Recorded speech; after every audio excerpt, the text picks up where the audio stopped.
Hello, children. Are you ready for some cutting up and kikiing? Are you ready for a gay old time? Well, I hope you are, because now it's time for Hey Queen with your host, Johnny McGovern. Hey Queen, come on and spill the tea.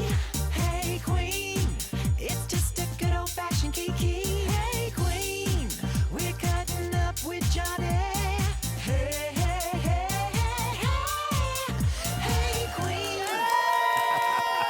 Hello, my always alluring aficionados, and welcome to another amplified and awesome episode of Wah Wah with me, your host, Blobbity Blue. Today's show is going to be astonishing. We fell in love with this queen on season 11 of RuPaul's Drag Race. She was the perfect combination of New York City girl and Southern belle with a side of sass. It's the statuesque Scarlet Envy here today. Yeah. But before she wiggles on out here, there's another looming figure I want to introduce. She's a combination as well, tits and bits. And like a stunning crystal chandelier, she's glitzed and blitzed, bedazzled and vajazzled. It's Miss Lady Racatoire. Now say that fast 5 times. Oh my Hello, goodness. my vajazzled beauty. How are you? I'm good. You looking so refreshed. Oh, I'm so refreshed. I'm gonna kill you. It's the essence, like in the darkest. Speaking of just shiny and bright, first of Baby. all, you are looking like the sassiest judge of the Superior Court who does not obey federal guidelines At for all. robes. At all. Well, you know, okay. So this is what I call my lazy robe because it's always shiny and I wear it like whenever I can, you know. It covers everything. Well, not everything, but it covers all the essentials. I You know, see. like my feet. Very nice. So I like to wear stuff like this, you know, when I'm just having a good day. New year, new hair. Look at Yeah. that. Of course, I got the boho braids, you know, because I'm feeling my oats, man. Oh, yeah. Totally real. So, like, Jan of the Muppets, man. Oh, yeah. I like this version of Feeling Lady Red. good. Yeah, whatever, guys. It's good. Whenever I see you with new long hair, I like to ask like the question extra white style and be like, how did you grow your hair so quick? And the How answer do you is- change it? The answer is always Black Girl Magic. Oh, wonderful. Well, honey, you have come competition as the star diva around here today. We got another vixen coming in, and not the vixen. Right. We have the beautiful, talented Yes. wiggler of them all, Scarlet Envy is here today. Yeah, that's gonna be fun. I'm excited. And we are gonna be with her right after this very gay break.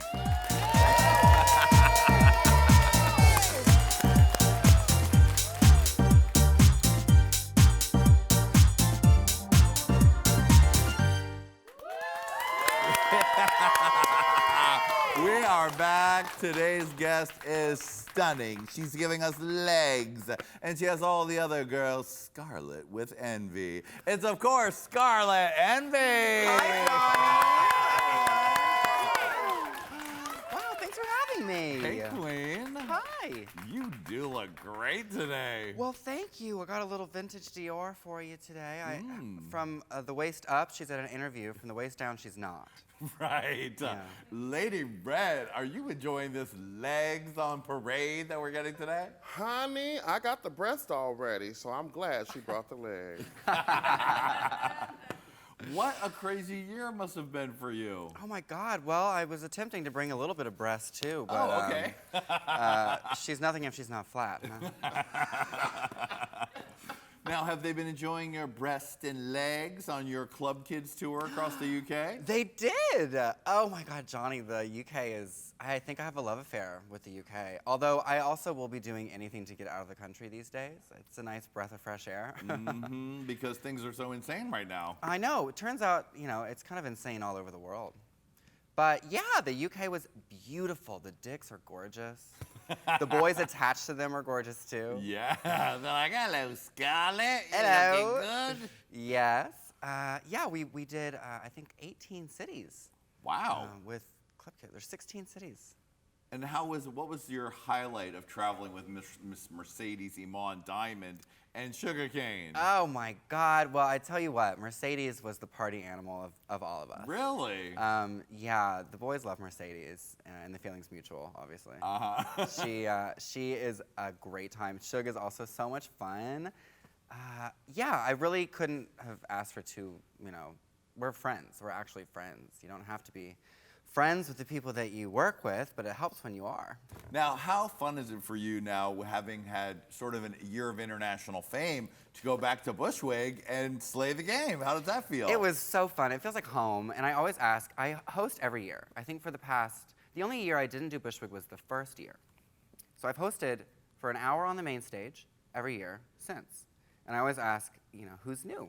Who's never been here before? And every year, the reaction is larger. And it feels at this point, no one was here last year. Wow. It was like thousands of people that had never seen Bushwig before. So that's just so fun. And that's something that grew so big. And so fast. Yeah. Maybe 5, 6 years. Maybe And does 7. it still have that same spirit that you liked in the beginning? It or does. Is it The in stage, danger? the stage is a lot less messy. Uh-huh. There's a lot less fake blood and lube all over the stage, which is bittersweet. But yeah, it's it's family. I love it. It's the first year I didn't do it without one of my best friends, Daphne Always, who was Daphne sometimes before she transitioned. Now I she's love just Daphne always Always. Daphne. Love it. Shout out to Daphne Always. Yeah. But You yeah, al- it was my first year I did it without her. So, we just had a good time. I got to introduce Christine. Love Yeah, we Christine. love Christine and amazing acts. So fun. Yeah, established girls who are just starting, Bushwig doesn't care. God bless Bushwig, honey. God bless Yes, Bushwig. may it live long. Live long and prosper. Now it's time for us to learn a little bit more about that Scarlet Envy history. Okay, wow. But if you at home want to learn more about Hey Queen, you've got to follow us on all of our social media at Hey Queen TV on Facebook, Instagram, Twitter, Black People Meet, Farmers Only. What else, Lady Red? And dicksuckers.com. Oh, thank you. I always forget that one. All right, Scarlett, hold my hand before you sip that drink. Give me this beautiful jeweled Gorge. hand. Yes. Oh, look at that. Stunning. We are about to take a trip in the time machine here. Oh, wow. Look at us. We're in Louisville, Kentucky. Oh, look at there's little Scarlett running through a beautiful field. Put some pants on. Wait, she has 2 moms. Look at that. She does. Beautiful. Aw. Now, oh, look, there you are with your 2 moms. There they are. Hi, Mom. Now, Scarlett, this is another mystery to solve. Okay. How the heck was 2 moms not a huge plot point on RuPaul's Drag Race?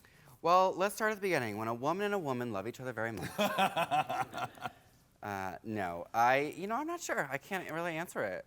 It was discussed. Right. But, their coming out process is their coming out process, just as anyone's is their own. So we did have that conversation privately a couple years ago.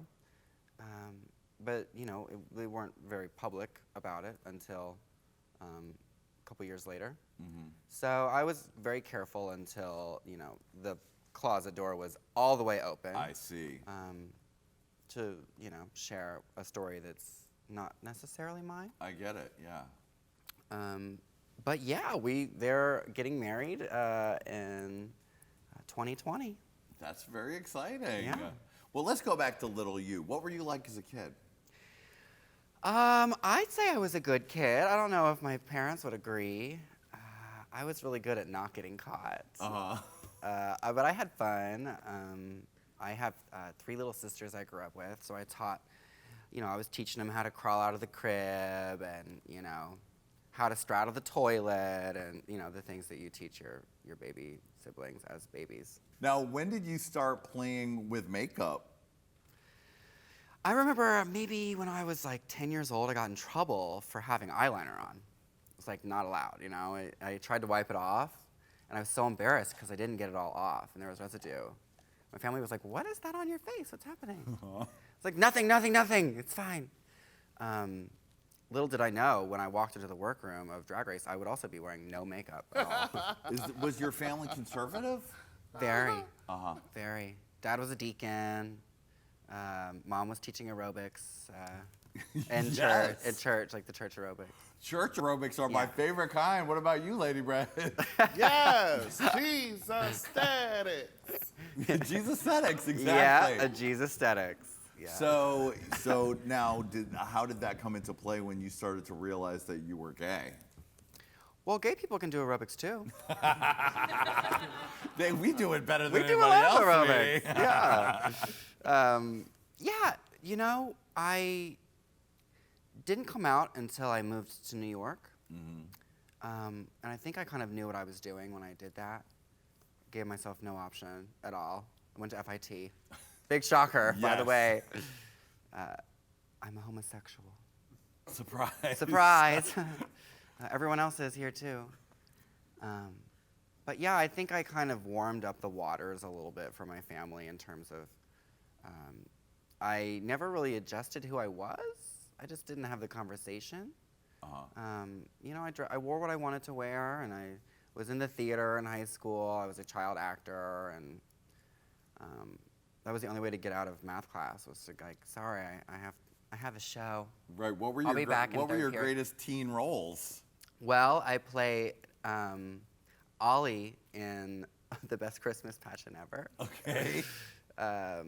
Which is a herdman with like 1 or 2 lines. Yeah, I did like some commercials and just, you know, modeling and TV work growing up, basically. My mom was runner-up for Miss Kentucky 1983 Wow. and did a lot of commercials herself. So you had a pedigree to live up to. Well, I did. You could say that. I look more like my mom today than I ever have before. I bet. Does she like that? She just doesn't wear pants. Okay, that's how it does. Yeah. She loves a sparkly hat, and she She- does not wear pants, and she does Jesus aerobics. She all does around still the do town. Jesus aerobics, I think. A little less Jesus, but a lot more aerobics. So were you out to yourself when you were in high school and just not out to No. everybody else? So it was when you got to New York and to FIT and they were like, Queen, please. Yeah. Well, I wanted to have the conversation in person. And my mom was the one who moved me into my dorm room. So I knew I had to have that conversation with her before she left. And it was the day before she left, and I sat and I lost it at a Starbucks on 7th Avenue. It was just, you know, no surprise to her, really. No surprise to anyone around me. But it was a process that, as I said before, you have to do yourself. You have to take your time and do it on your own, in your own way. So that was the way I was doing it. And she had a great reaction, of course, but then did have to leave the next day. And so I woke up the next morning being honest with myself and started my life in New York, I think the most honest way I possibly could. After 18 years of not doing so in Kentucky and fighting it. I'm very vocal about conversion therapy. I was in for many years. Wow. So I was not out to myself in that way. I was fighting it. Wow. Very How hard. many years in conversion therapy? 2 years. And what did that entail? Well, it was religious based, of course. Right. So a lot of homework and journaling and books and workbooks and Temptation. Temptations. Skipping, because we were talking with Monique Hart about that too. yeah. Did you end up being a leader of your group? Well, it was solo. Oh. It was not group therapy. Okay. It was just me and a very cute therapist. That is asking for trouble. It sure was. It sure was. Who Although- also was secretly gay too. I mean, right? Right. He must have been. And that's how the two of you ended up married. Yeah. He's actually right here behind the couch. Come on out, sweetie. What a slut. Look at I him. know. Hey Queens, thanks for watching. For part 2 of this interview, click here. For more Hey Queen fabulousness, click here. And of course, don't forget to subscribe.